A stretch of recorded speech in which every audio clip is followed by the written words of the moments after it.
Assalamualaikum warahmatullahi wabarakatuh.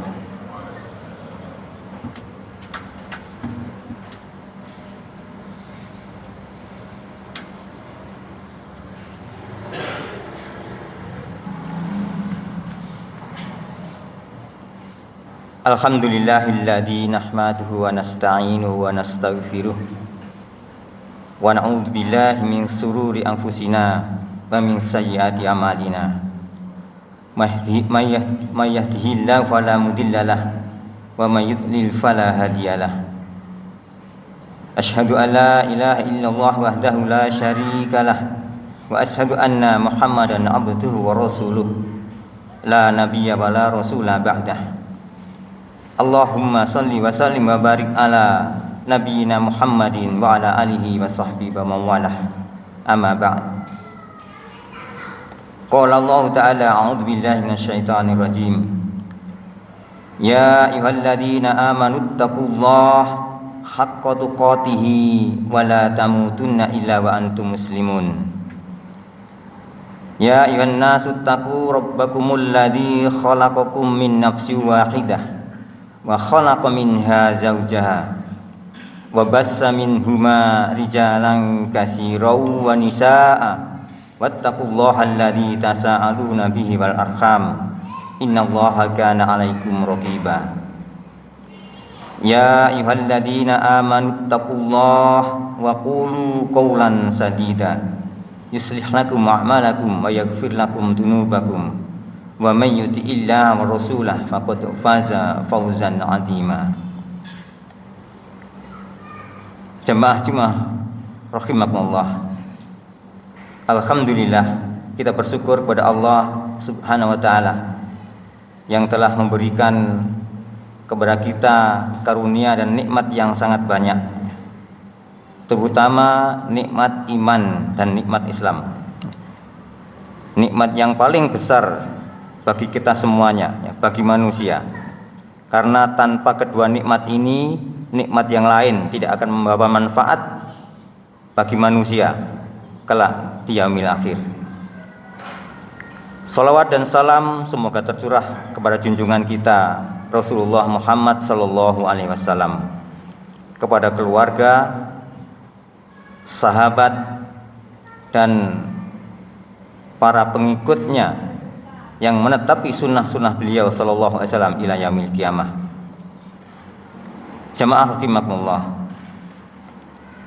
Dalam sebuah hadis yang panjang, hadis yang diriwayatkan dari Abu Sa'ad bin Malik bin Sinan Al-Khudri radhiyallahu an, Rasulullah sallallahu alaihi wasallam bersabda, yang artinya, dahulu pada masa sebelum kalian ada seseorang yang pernah membunuh 99 jiwa. Lalu ia bertanya tentang keberadaan orang yang paling alim di muka bumi. Namun ia ditunjuki pada seorang rahib.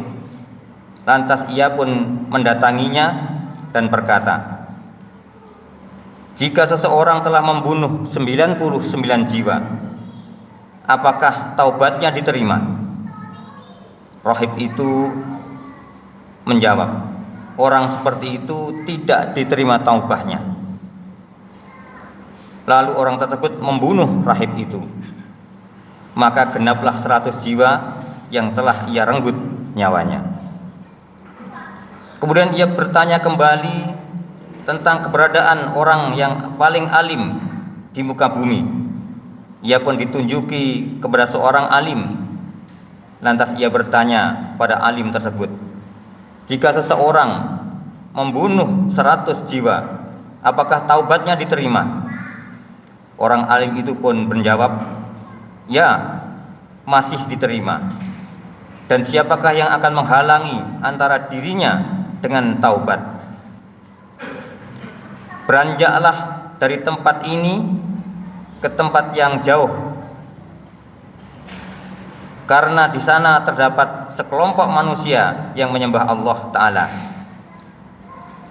Maka sembahlah Allah bersama mereka, dan janganlah kamu kembali ke tempatmu yang dahulu. karena tempat tersebut adalah tempat yang amat jelek. Lalu lelaki itu pun pergi menuju tempat yang ditunjukkan oleh orang alim tersebut. Ketika sampai di tengah perjalanan, maut menjemput. Akhirnya dia meninggal. Terjadilah perselisihan antara malaikat rahmat dan malaikat azab. Malaikat rahmat berkata, orang ini datang dalam keadaan bertaubat dengan menghadapkan hatinya kepada Allah. Namun malaikat azab berkata, orang ini belum pernah melakukan kebaikan sedikit pun.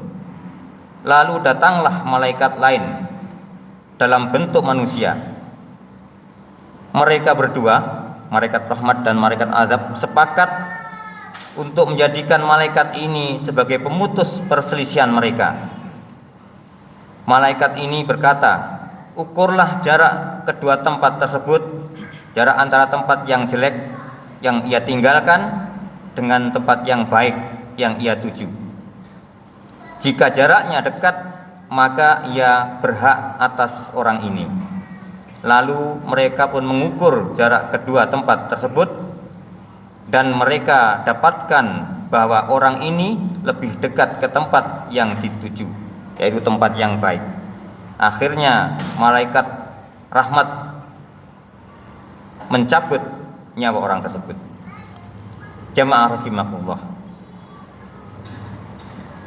Ada beberapa faedah dari hadis itu.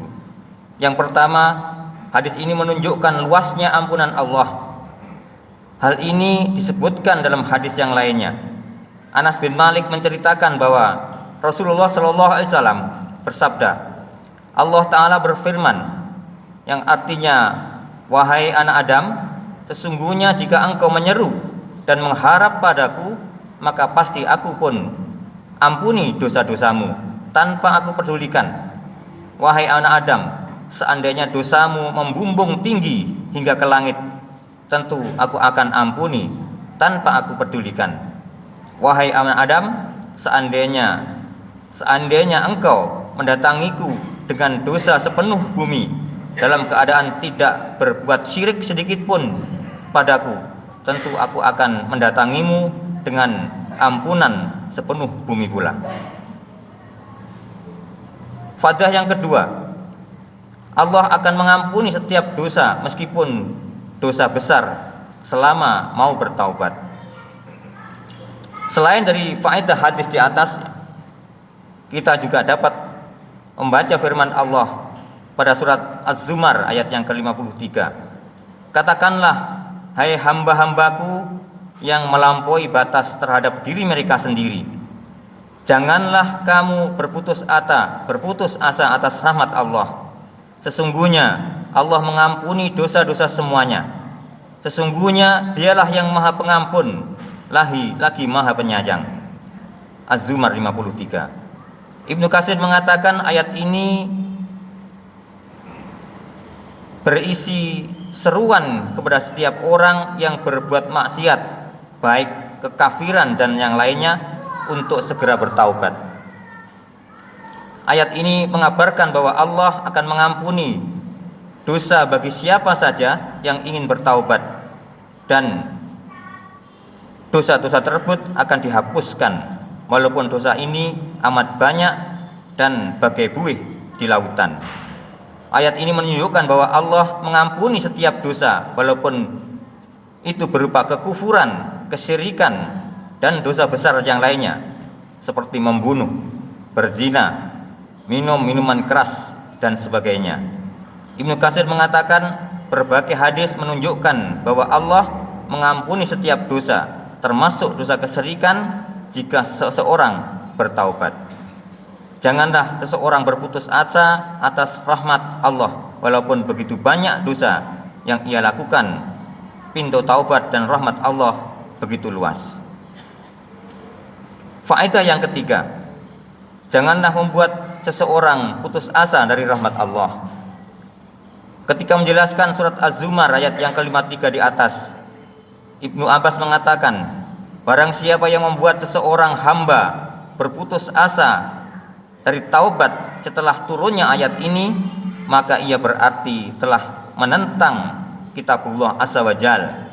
Akan tetapi seorang hamba tidak mampu untuk bertaubat sampai Allah memberi taufik kepadanya untuk bertaubat. Faedah yang keempat, seorang yang melakukan dosa beberapa kali dan ia bertaubat, Allah akan mengampuninya.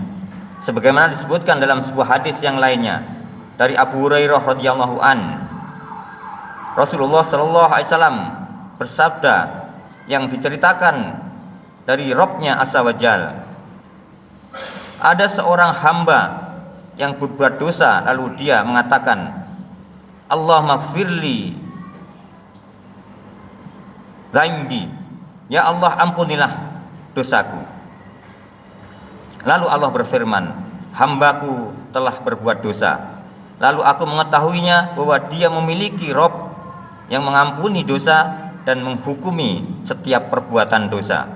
Maka Allah mengampuni dosanya. Kemudian hamba tersebut mengulangi perbuatan dosa. Lalu dia mengatakan, ya Rabb, ampunilah dosaku.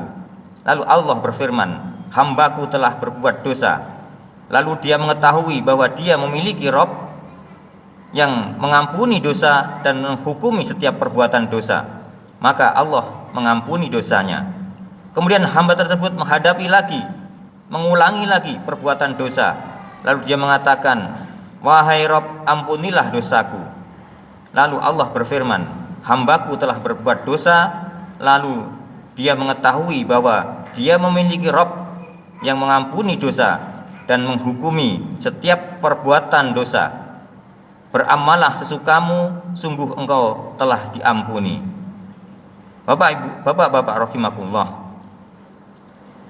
dari beberapa hadis di atas mengajarkan kepada kita bahwa sebagai makhluk yang memang ditakdirkan penuh dengan dosa, tidak luput dari kesalahan, maka seberapapun kita telah berbuat dosa, bertaubat adalah salah satu jalan untuk mendapat ampunan dari Allah.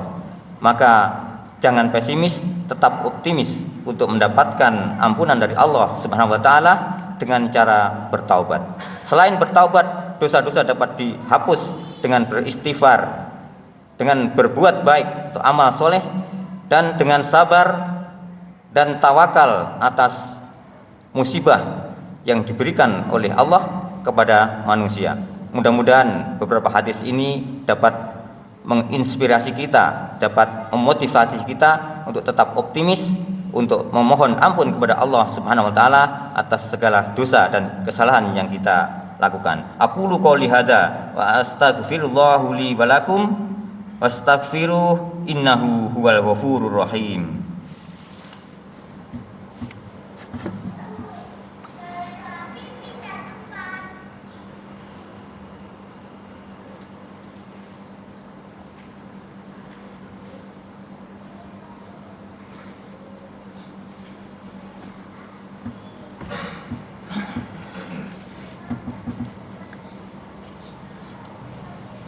Alhamdulillah wassalatu wassalamu ala Rasulillah wala haula wala quwata illa billah. Wa asyhadu alla ilaha illallah wahdahu la syarikalah wa asyhadu anna Muhammadan abduhu wa rasuluh. Allahumma shalli wa sallim wa barik ala nabiyyina Muhammadin wa ala alihi wa sahbihi wa man tabi'ahum ila yaumil qiyamah. Masyiral muslimin rahimakumullah, usikum wa iya bitaqwallah faqad fazal muttaqun. Sebagai penutup khutbah pada siang hari ini, marilah kita memohon kepada Allah azza wa jal agar dimudahkan dalam mengamalkan kebajikan untuk kemaslahatan, sehingga kelak kita bisa menyamai kebajikan dan menuai kemaslahatan untuk kehidupan kita di dunia yang lebih baik dan juga kehidupan di akhirat yang kekal dan abadi. Innallaha wa malaikatahu yusholluna 'alan nabi Ya ayyuhalladzina amanu shallu alaihi wa sallimu taslima. Allahumma shalli ala Muhammad wa ala ali Muhammad kama shalaita ala Ibrahim wa ala ali Ibrahim wa barik ala Muhammad wa ala ali Muhammad kama barakta ala Ibrahim wa ala ali Ibrahim innaka Hamidum Majid. Allahumma ighfir lil mu'minina wal mu'minat wal muslimina wal muslimat wal ahya'i minhum wal amwat innaka sami'un qaribun mujibud da'wat.